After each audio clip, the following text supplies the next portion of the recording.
Louvado seja Deus, irmãos. Vamos à palavra da noite de hoje, que se encontra no livro de Atos 17. Abram suas Bíblias, por favor. Atos, capítulo 17.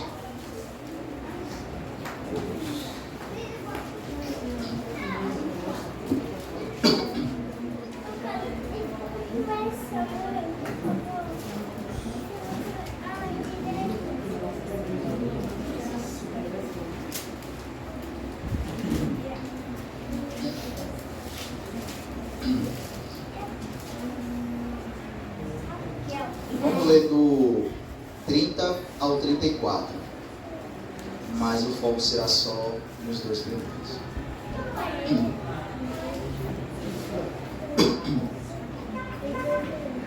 Toda a igreja achou? Amém?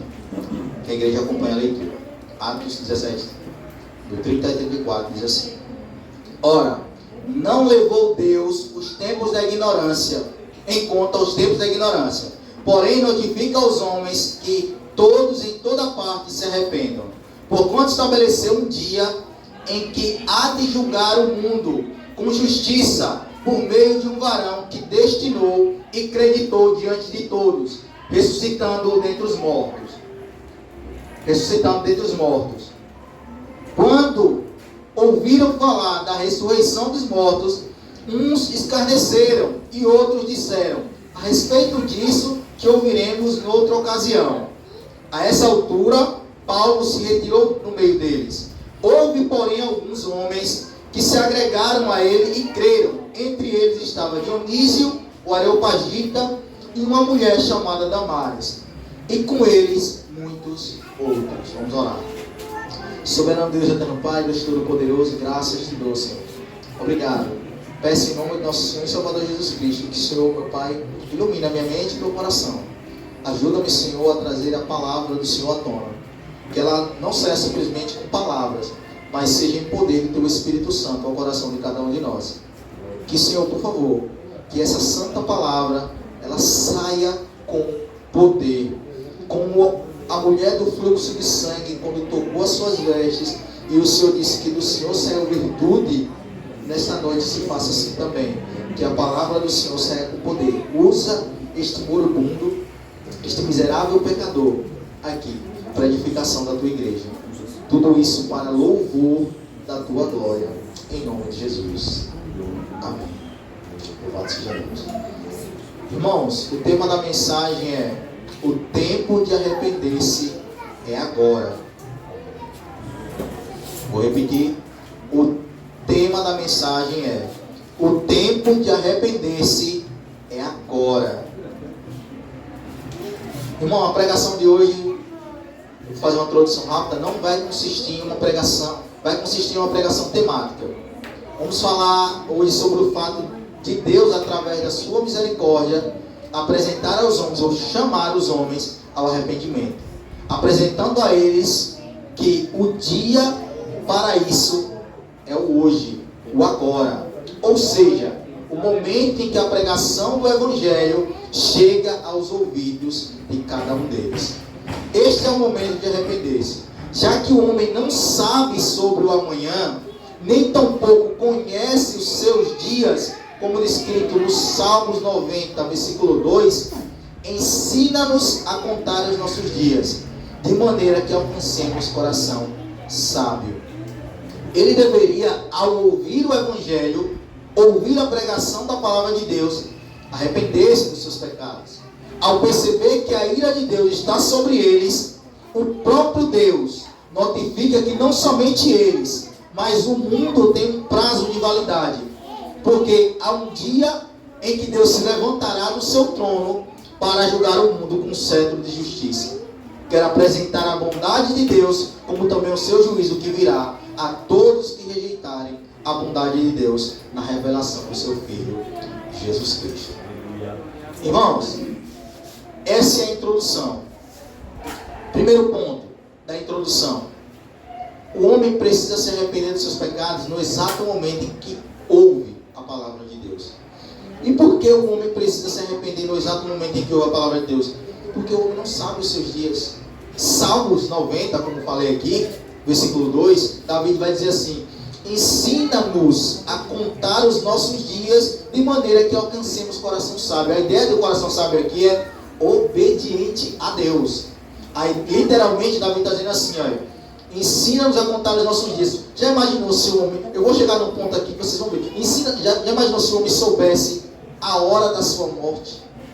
Se ele estaria aí se balbuciando, aproveitando o mundo, esquecendo-se de Deus, sabendo que quando ele morrer, ele prestará conta das suas obras. É claro que ele tomaria uma postura completamente diferente. Então, por cada homem não saber qual será o dia da sua morte, o dia do arrependimento, o dia da salvação, é no exato momento em que ouve-se a pregação da palavra de Deus.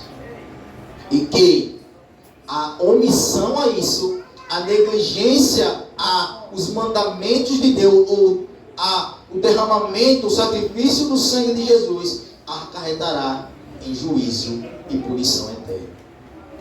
De modo que, ao passar do tempo aqui, a gente vai perceber tanto o amor, a misericórdia de Deus, como também o seu juízo. Vamos ler o versículo 30 novamente. Ora, não levou Deus em conta os tempos da ignorância. Agora, porém, notifica aos homens que todos em toda parte se arrependam. Irmão, veja, eu vou apresentar, vamos caminhar um pouquinho atrás para que a gente entenda o contexto. Veja, depois de Deus se apresentar a Israel, e Israel se apresentar tão rebelde e irreverente à bondade, que Deus em todo o tempo apresentou a eles, desde que os escolheu como nação eleita, durante todo o período do Velho Testamento, Deus manifestou essa bondade. Porém, depois de 400 anos calado, tendo Malaquias como último profeta do Velho Testamento, esse período de silêncio de Deus, que é chamado de período intertestamentário, vai de Malaquias até João Batista. Esse espaço silencioso de Deus, de 400 anos entre eles, dentro do plano perfeito de Deus na salvação do homem, certamente esse hiato de Deus em falar com os homens através de seus profetas está dentro desse plano salvífico para nós. Tudo que você precisa é crer e viver de maneira que essa fé se apresente em você. Entenda, veja. Israel foi escolhida por Deus como nação eleita. E depois que Israel é escolhido, que a nação de Israel é escolhida para ser a nação eleita de Deus, Deus começa a manifestar todas as suas maravilhas para Israel. A bondade de Deus estava sendo apresentada constantemente ao povo de Israel. Irmãos, quando vemos as maravilhas que foram feitas no Egito, pelas quais nenhum trisco sequer tocou naquele povo. Aquele povo viu as 10 pragas do Egito com os olhos, de modo que não foi atingido eles com mal nenhum. Você percebe, irmão, a Bíblia fala sobre a décima praga como uma praga horrível, pesada, que é a morte dos primogênitos de Israel. E a Bíblia diz que o povo é ordenado a matar um cordeiro e pegar o sangue e pintar os umbrais das portas com o sangue do cordeiro, para que quando o anjo da morte passasse, não ferisse nenhum dos seus filhos.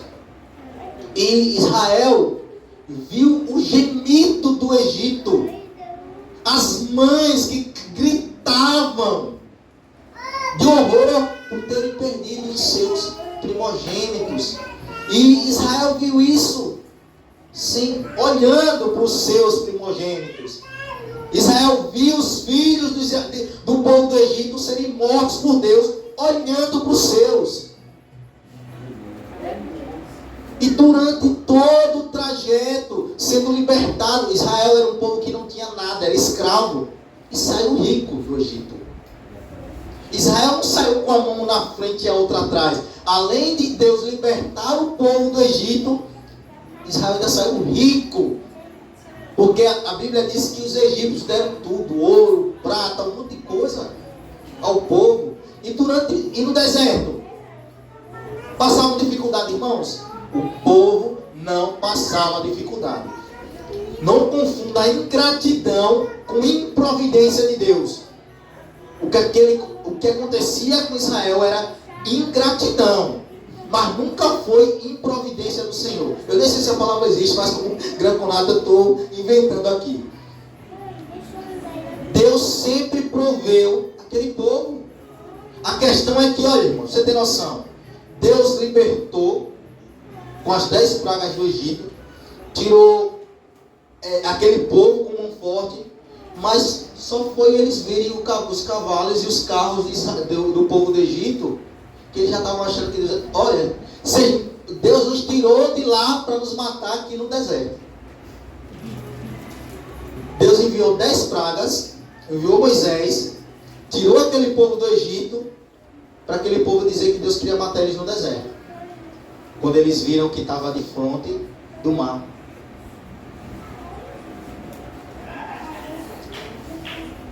Passaram-se o mar. Deus abre o mar vermelho para Israel. E a Bíblia diz que Israel passou a pés enxutos. Aleluia, Deus. Quando Israel passou do mar, Israel foi grato? Não. Israel não foi grato. A ingratidão de Israel permaneceu. O Senhor quer nos matar de sede. O Senhor quer nos matar de fome.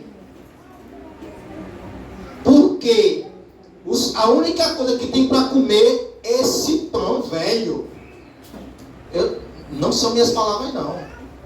Está na Bíblia. A ideia que eles usam no texto aqui é dizer que o Senhor só nos traz esse pão velho.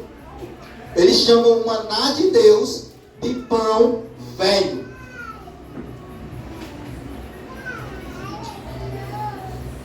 Deus dá cordonizes a eles. Eles pedem carne, Deus dá carne a eles. Não obstante, quando Moisés sobe para receber a lei de Deus, e ele demora, o que é que o povo faz? Bezerro de ouro. Irmãos, não era por falta de providência. Nunca foi. É porque Israel era um povo com coração de dura serviço. Era um povo de dura serviço. Era um povo extremamente com coração endurecido para observar a bondade de Deus. Mas durante todo esse período em que Deus manifestou a bondade dele a Israel, quando Malaquias, último profeta do Velho Testamento, também cessa o Senhor de falar com os homens. Esse período intertestamentário durou 400 anos. Olha, durante 400 anos Deus ficou sem falar com o povo por profetas. Eu fico pensando, se com profetas Israel era do jeito que era, se os profetas anunciando arrependimento, Israel se movia como movia-se, você imagine 400 anos sem a voz de Deus, como aquele povo não ficou. Sabe como é que aquele povo ficou? Você percebe quando Jesus vem. Você vê como o povo é quando Jesus vem. Quando João Batista começa a pregar, depois de 400 anos de hiato, hiato significa intervalo. Intervalo, a palavra mais simples, intervalo. Durante esse intervalo de 400 anos em que Deus ficou sem falar, surge João Batista e começa a pregar no deserto. E muitos ouvem a sua simples pregação, que tinha como base principal o chamado ao arrependimento. A gente vai ver isso em Mateus 3. Abram suas Bíblias em Mateus capítulo 3, por favor.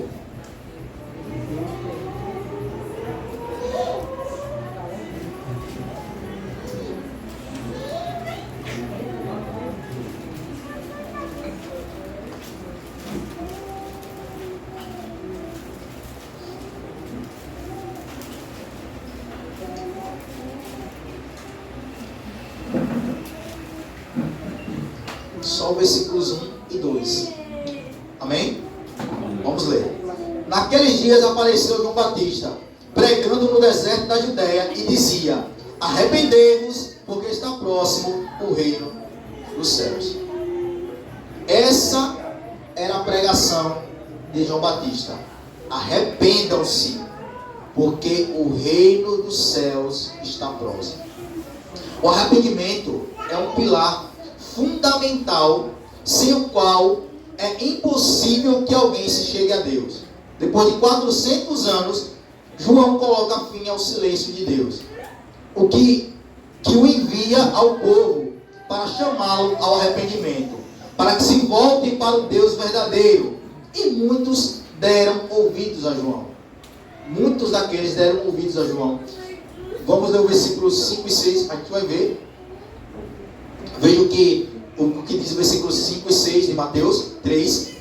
Então saíram a ter com ele Jerusalém e toda a Judéia e toda a circunviança do Jordão, e eram por ele batizados no rio Jordão, confessando os seus pecados.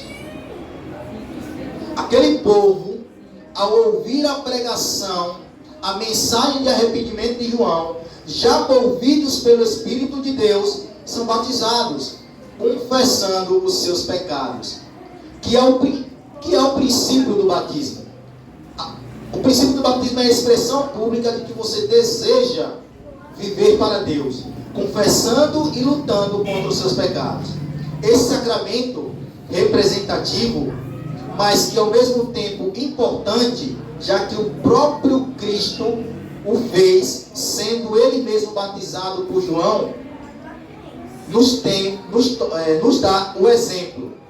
Não que ele precisasse ser batizado, mas não que ele precisasse ser batizado, porque Cristo não tinha pecado, mas para que se cumprisse toda a lei, ele o fez.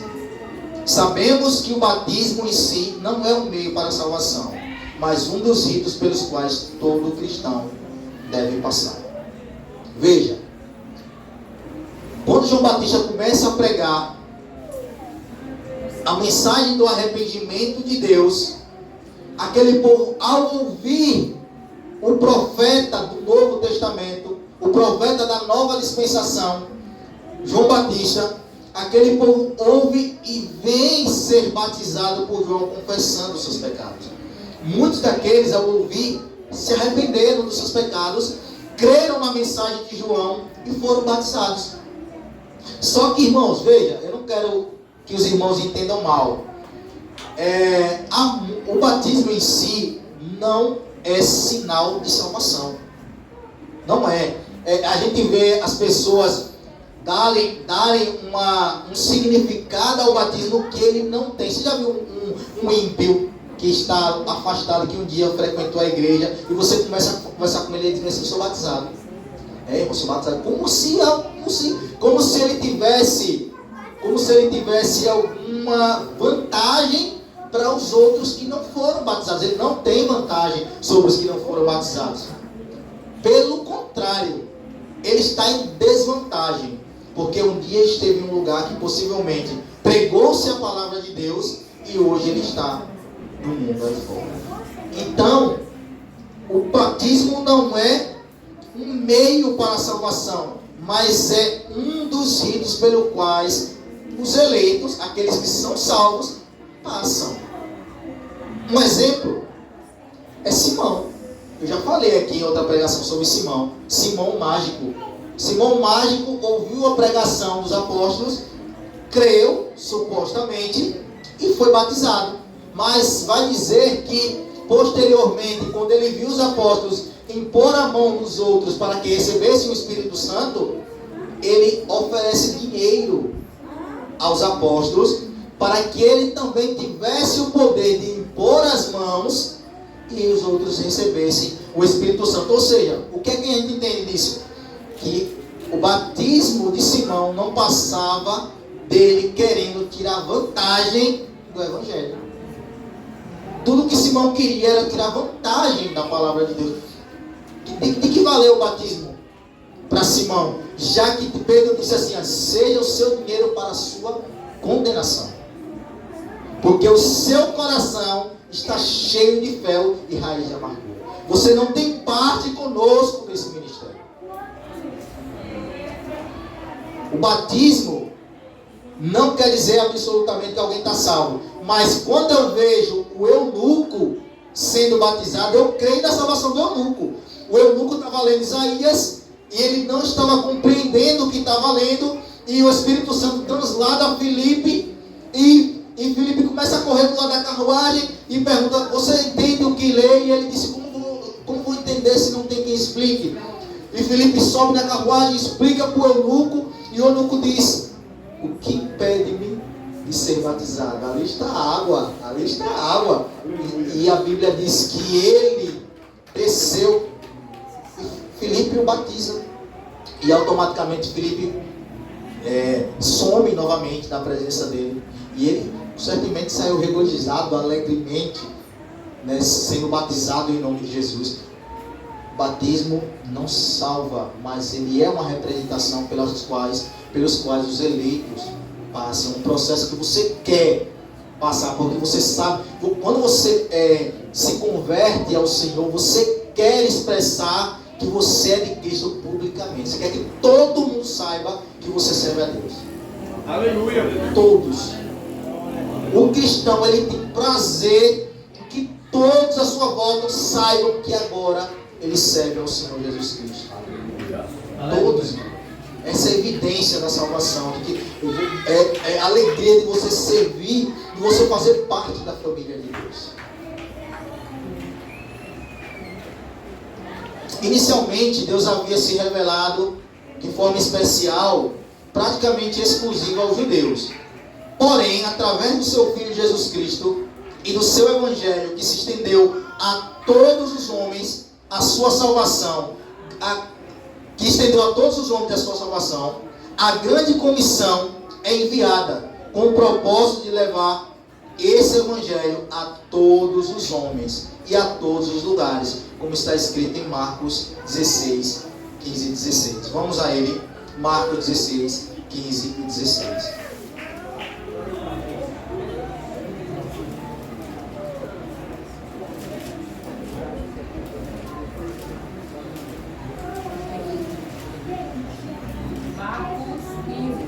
Marcos 16, 15 e 16.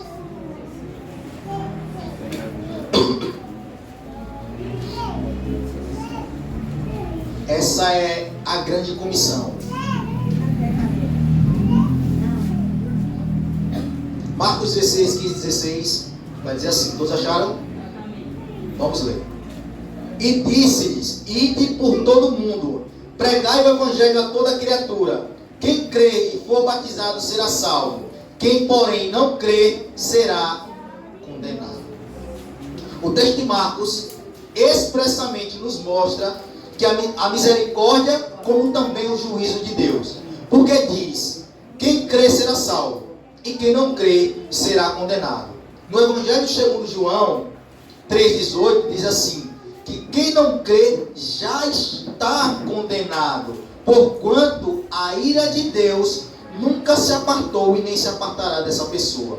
E por esse motivo que ele precisa crer em Cristo e no seu santo Evangelho para ser salvo. Obviamente as duas coisas são uma só. Desse modo, cada um, ao ouvir aquilo que está sendo dito acerca tanto da salvação como do juízo de Deus, creia. Veja, Deus envia os seus discípulos ao mundo para pregar o Evangelho.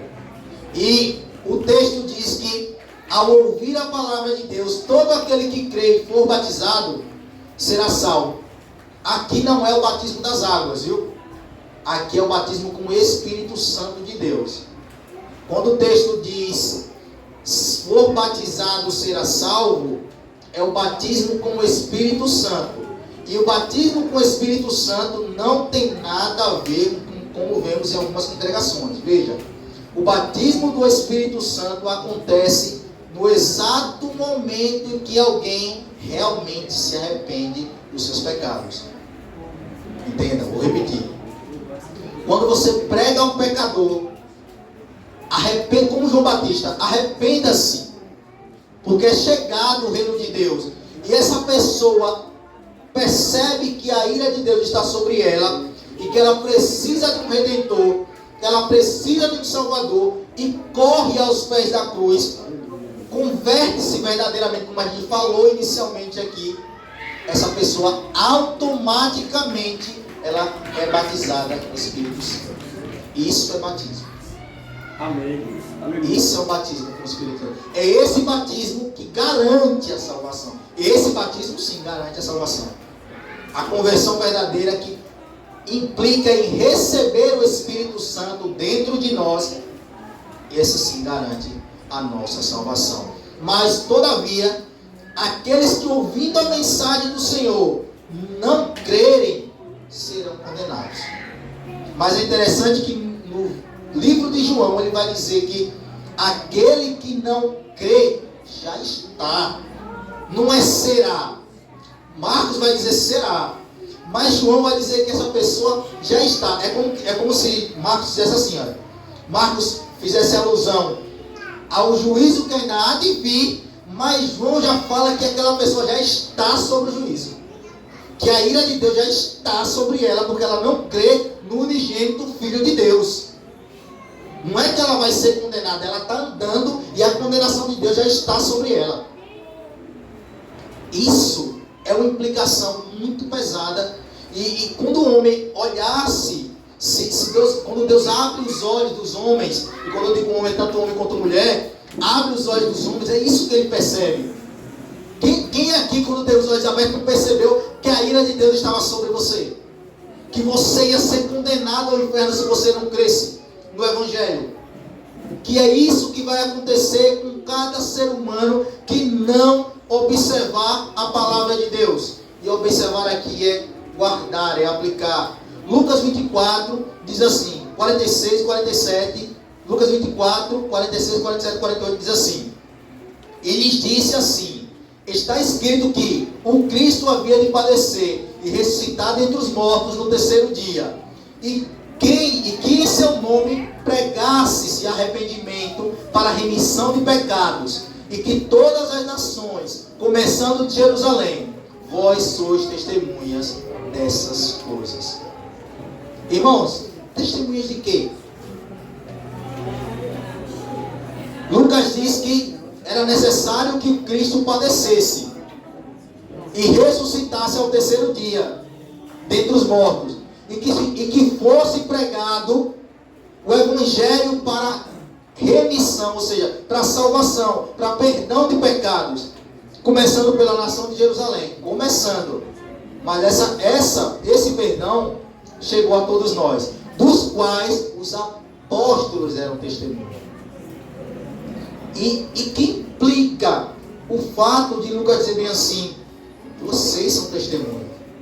Implica no seguinte, irmãos, olha, implica que eles são testemunhas de que Deus enviou o seu Filho Jesus para perdoar pecadores, e de que cada um que não atender a esse chamado é culpado. Nós somos testemunhas de que Cristo veio para resgatar pecadores, e que, sendo nós testemunhas dessa bênção, dessa graça de Deus através do seu Filho, torna-se cada homem muito mais culpado e digno de ser punido. Já no versículo 31 a gente vai ver isso. A gente vai ver o juízo vindouro, como também a misericórdia, apresentada graciosamente, chamando-os ao arrependimento. Além de avisar ao homem que ele precisa se arrepender, Deus também informa o porquê da necessidade do arrependimento. Entenda, Deus é Deus. Se Deus apenas dissesse que nós precisamos se arrepender, nós teríamos a obrigação de se arrepender e pronto, porque Deus o disse. Se Deus diz arrependa-se, a obrigação do homem é arrepender-se. Mas a misericórdia de Deus está em quê? não somente ele chama o homem ao arrependimento, mas ele ainda explica, irmãos. Deus é tão bondoso que ele faz questão de explicar o porquê, a necessidade do arrependimento. Não passa na mente dos homens que desde o início do seu nascimento há como se fosse um temporizador invisível sobre suas cabeças. Há uma banda, irmãos, chamada Nickelback. Ele tem um clipe com uma música chamada Save Me. Essa música, ela fala do seguinte, veja, no clipe,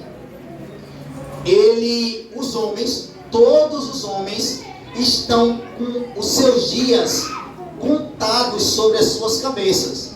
E um rapaz, após passar por uma situação traumática de morte e ser livre dessa situação, ele passa a conseguir ver o tempo de vida que as pessoas têm.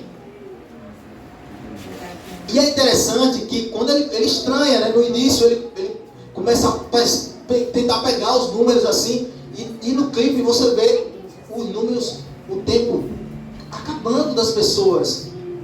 E ele vê até um episódio em que uma senhora está entrando na maca e os minutos dela estão acabando. 10, 9, 8, 7, 6, 5, 4, 3, 2, 1. E aquele som do coisa que eu falo.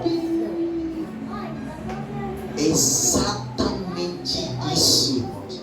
Quando ele vai olhar para ver se ele consegue enxergar o dele mesmo, ele não consegue enxergar. Eu aconselho que vocês assistam esse clipe. Tanto o clipe como a letra da música é muito interessante. Tem até algumas partes que você remete mesmo ao contexto bíblico, né? E você vai perceber, o que você entende disso? Que se o ser humano soubesse, como eu falei inicialmente, quanto de vida ele tem, talvez esse ser humano ele entendesse que o mundo não tem valor nenhum, que tudo que ele vê, que é visível, é passageiro e acabará rapidamente. Não importa se uma pessoa vive 100 anos, irmão, passa rápido. Passa rápido. Fulano tem 120 anos, fulano tem 110 anos. Passa rápido, perto da eternidade, não é nada. Não é nada. E é exatamente isso que acontece com cada homem. Do seu nascimento até a sua morte, há uma contagem decrescente. O homem já nasce morrendo. O ser humano não entende, mas ele já nasce morrendo.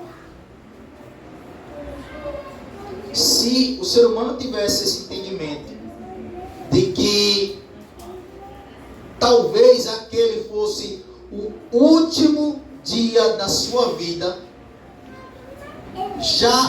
eu já ouvi dizer, irmão, se eles tivessem o entendimento que esse seria o último dia das suas vidas, talvez eles corressem para a cruz de Cristo. Mas como eles não sabem, homens preferem viver em devassidão e nos seus próprios prazeres. É interessante, irmãos, que eu já ouvi algumas pessoas dizer assim, olha, que se atemorizam quando lê o livro do Apocalipse. Porque na percepção deles, o Apocalipse para eles está distante. Quando eles olham toda a aplicação de juízo que o Apocalipse traz, eles pensam assim, é algo para o futuro, é algo talvez eu nem esteja aqui. Nunca pensam que é agora. Mas é interessante que o Apocalipse de cada um é no exato momento em que a pessoa morre. As pessoas precisam ter essa percepção de que o Apocalipse de cada um é no dia que essa pessoa morre. A vida de Cristo é uma coisa, o dia do seu juízo é outra. A Bíblia diz em Hebreus 9, 27, 28, diz assim: é ordenado aos homens morrerem apenas uma vez, vindo depois disso juízo. Morreu, juízo. Presta contas com Deus. Não tem essa conversinha não. O Apocalipse para ele já foi naquele momento. Morreu, recebe a sentença na hora, assim como também a execução. Mesmo para aqueles que estiverem vivos, porém mortos em seus pecados e delitos, quando o Filho do Homem rasgar esse céu com poder e glória, para esses também receberão a mesma sentença. O dia do Senhor para eles é horrível. Abram suas Bíblias em Sofonias capítulo 1, por favor. Você vai ver como é horrível o dia do Senhor para esses.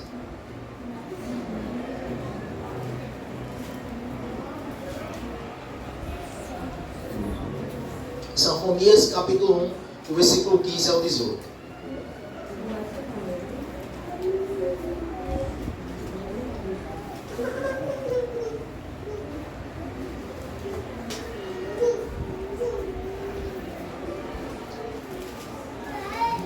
Amém?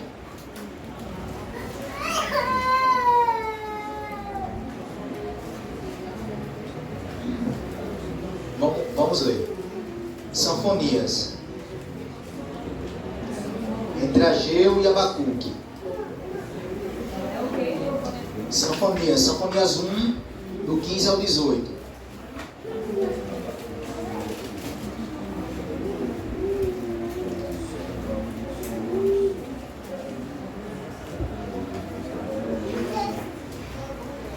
Amém? Sinfonias 15 ao 18.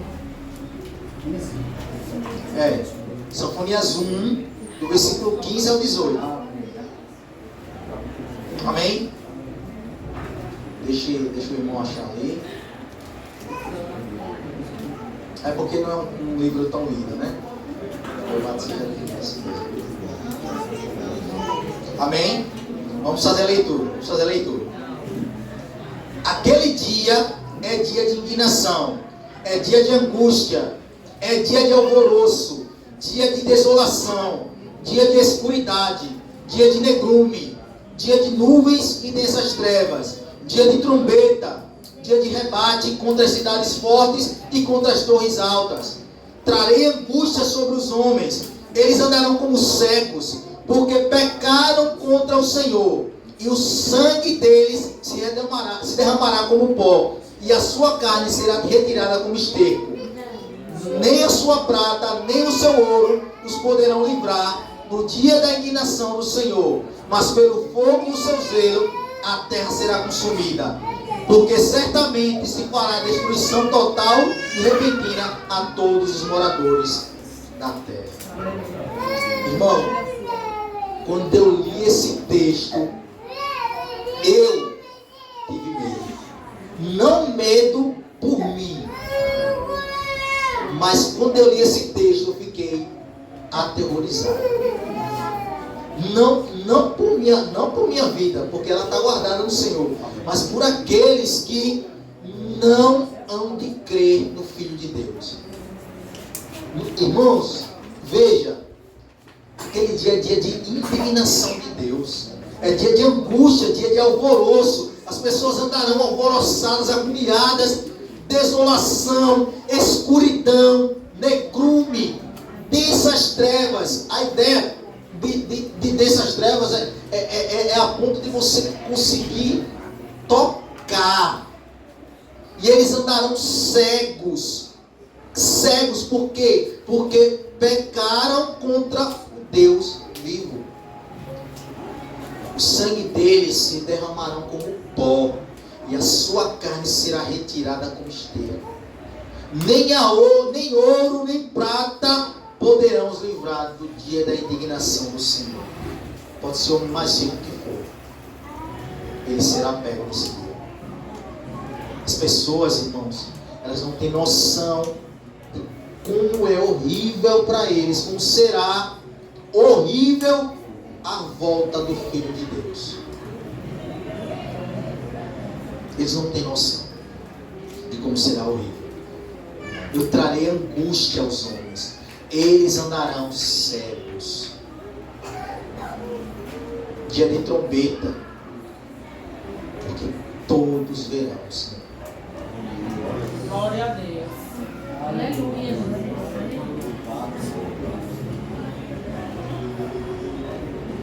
Nem o ouro nem a prata hão nos livrar no dia da indignação do Senhor, mas pelo fogo do seu zelo a terra será consumida.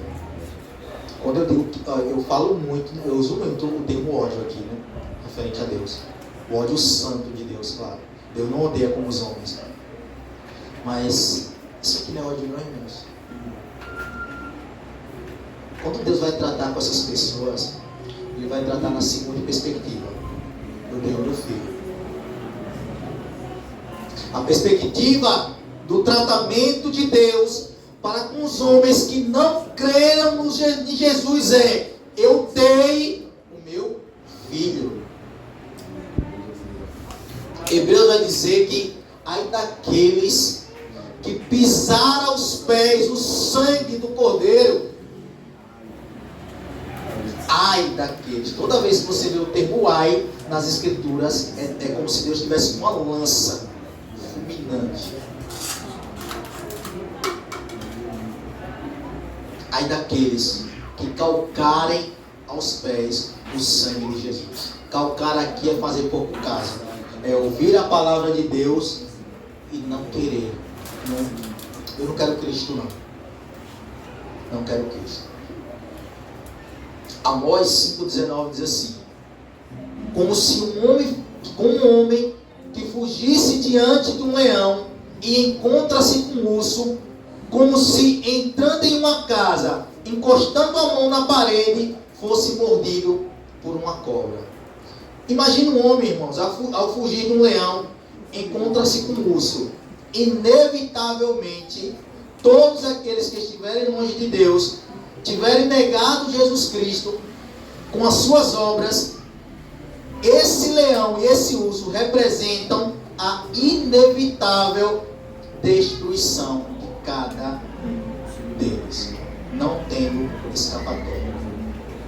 Irmãos, veja, a ideia é o seguinte: imagine um homem que ele está fugindo de um leão, ele está correndo, o leão está perseguindo ele e ele está fugindo.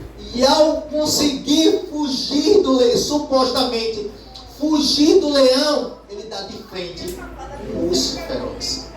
Será despedaçado. Ou seja, para onde correr? Se correr o bicho pega, se ficar o bicho pega.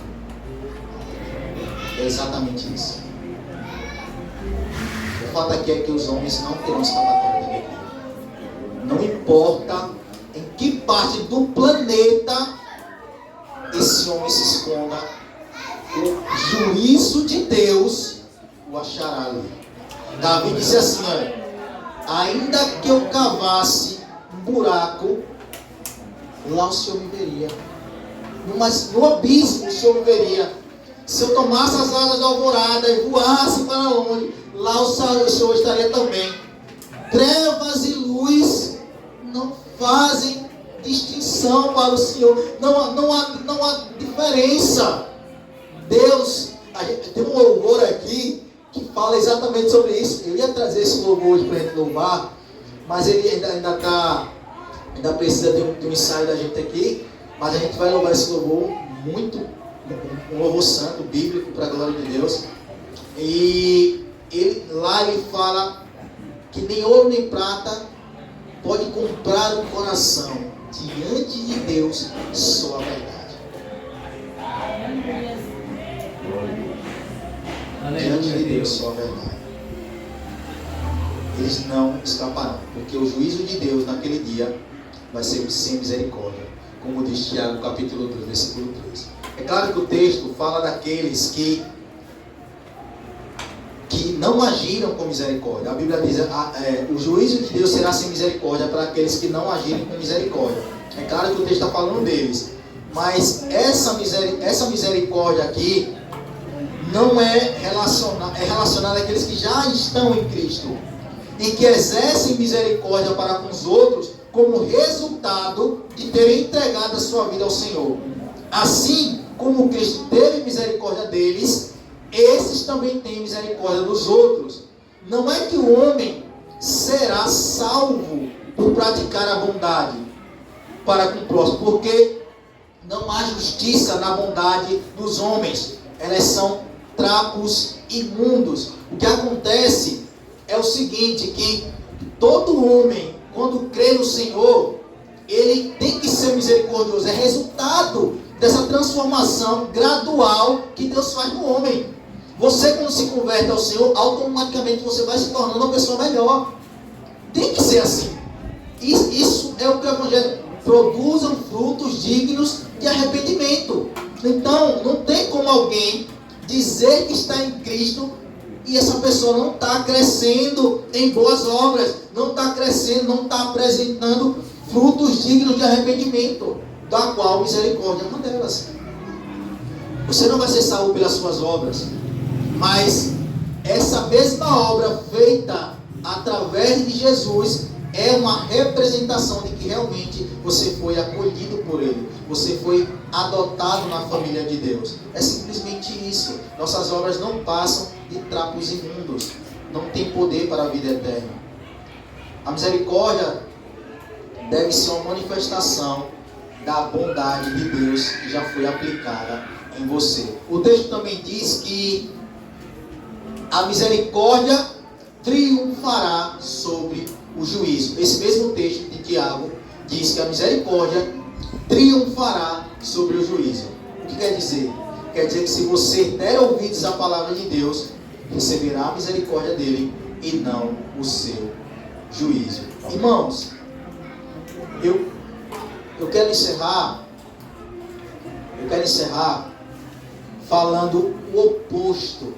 Agora eu quero falar do nosso dia, do dia da igreja, daqueles que aguardam esperançosamente no Senhor, daqueles que lavaram as suas vestiduras no sangue de Jesus, aqueles que andam de branco, aqueles que aguardam a vinda do Cordeiro. Para nós, esse dia não tem nada de horrível. Para nós é o dia mais esperado pela igreja do Senhor Jesus. É o dia mais importante do crente. O dia que você creu é o dia que você mais aguarda, sim ou não? A volta do Filho de Deus, que remirá os nossos pecados. Aleluia. Glória a Deus. Eu paro e penso, meu Deus, Aleluia. como será maravilhoso este dia. Aleluia.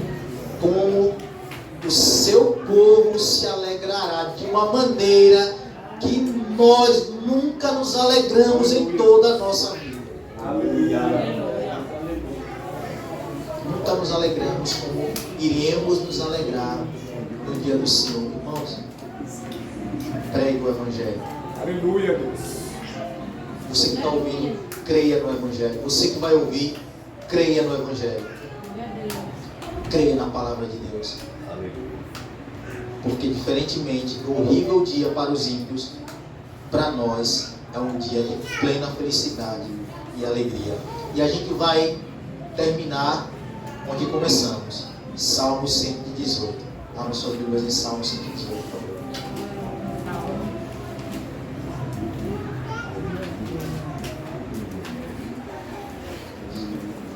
Louvado seja Deus.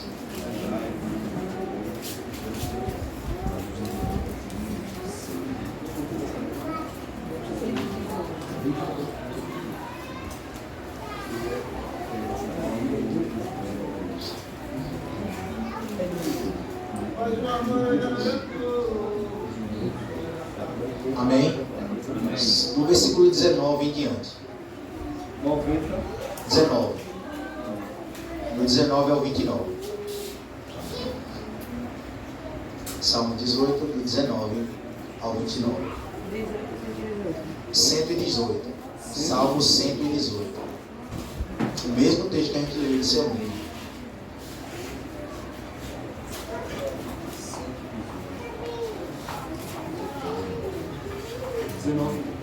Do 19 em diante. Amém? Vamos fazer a leitura. Abre-me as portas da justiça e entrarei por elas e renderei graças ao Senhor. Esta é a porta do Senhor, pela qual entrarão os justos.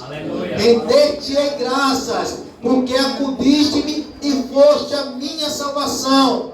A pedra que os construtores rejeitaram, essa veio a ser a principal pedra angular. Isto procede do Senhor e é maravilhoso aos nossos olhos. Este é o dia do Senhor. Esse é o dia que o Senhor fez. Nos regozijaremos e nos alegremos nele. Ó, salva-nos, Senhor. Nós te pedimos. Ó Senhor, concede-nos prosperidade. Bendito é o que vem em nome do Senhor. Ó vós, casa do Senhor, vós os abençoamos. O Senhor é Deus, Ele é a nossa luz. Adornai a festa com ramos até as pontas do altar. Tu és o meu Deus, render-te graças. Tu és o meu Deus, quero exaltar-te. Render-te graças ao Senhor, porque Ele é bom e porque a sua misericórdia dura para sempre. Aleluia, Deus. Glória a Deus. Os justos entrarão por essa porta, a porta da justiça. Quem é a justiça de Deus? É Cristo, irmãos. Cristo é a justiça de Deus. Ele é a porta. Cristo é a porta. Quando entraremos pela justiça, a porta da justiça. Cristo é a justiça de Deus. É por Ele que teremos acesso à vida eterna. A pedra que os construtores rejeitaram, essa veio se tornar a pedra angular, o alicerce fundamental que sustenta todos nós. Aleluia. Isso procede do Senhor e é maravilhoso aos nossos olhos. Este que é o dia do Senhor, esse que é o dia que o Senhor fez para nos alegrarmos e nos regozijarmos. O dia do Senhor para nós é dia de alegria, de júbilo, porque aguardamos não o juízo de Deus, mas vida eterna. O Senhor vem e remirá os nossos corpos. Os nossos corpos de morte serão revestidos com a imortalidade de Deus. Aleluia, Deus. Você será revestido da vida eterna, irmãos. Vale a pena. Aleluia, Deus. Vale a pena você lutar contra o pecado. Eu vou bater constante nessa tecla. Vale a pena você negar a sua própria vontade para fazer a vontade desse Deus tão amoroso. Ele deu seu Filho e Cristo é a nossa salvação. É a garantia, irmão, perfeita. Nada pode tirar isso dos eleitos de Deus. Nada pode afastar os santos de Deus do seu amor eterno. Esse dia está guardado para nós. Está reservado em um momento da história. E não importa se você vai estar vivo ou morto. Deus ressuscitará o seu corpo mortal e revestirá ele da imortalidade. Não importa se você já está no pó. Não importa. Você verá a salvação de Deus.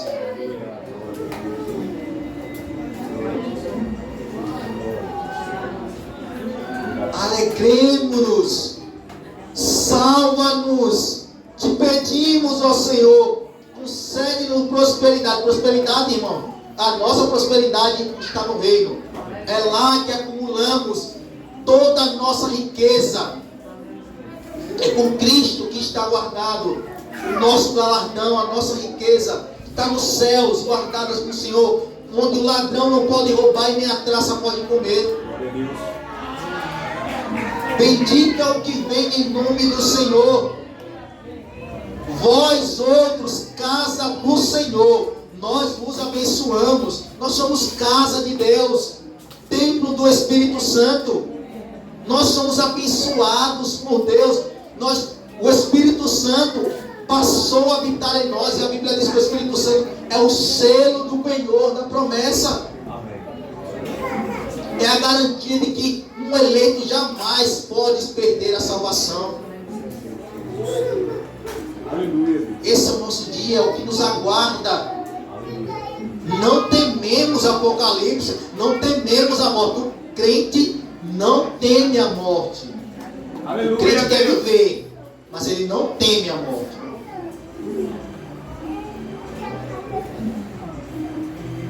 Aleluia, Deus. O Senhor Deus é a nossa luz.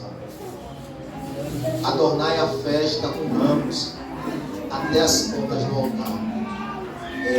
A festa será algo incomensurável.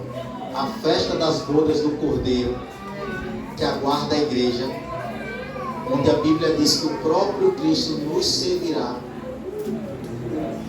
Esse dia, irmãos, esplendoroso, pelo qual nós ansiamos, e por isso temos comunhão, estamos aqui, lutamos contra as nossas vontades, sabemos que a cada dia devemos lutar contra nós mesmos, devemos orar e pedir a Deus que a cada culto, a cada leitura da palavra de Deus, a cada oração feita, o nosso velho homem morra um pouco mais. Que nós se aproximemos mais da imagem de Jesus. Que nós sejamos mais parecidos com Cristo e menos com nós mesmos. E isso está acontecendo. Isso está acontecendo. Todo eleito de Deus passa por esse processo. Esse processo se chama santificação. O processo de santificação é fazer você mais e mais e mais parecido com Cristo. Aleluia, Deus. Naquele grande dia, toda a igreja, a uma só voz, dirá novamente: bendito é aquele que vem no nome do Senhor. Aleluia, Deus. Todos nós renderemos plena graça ao nosso Senhor.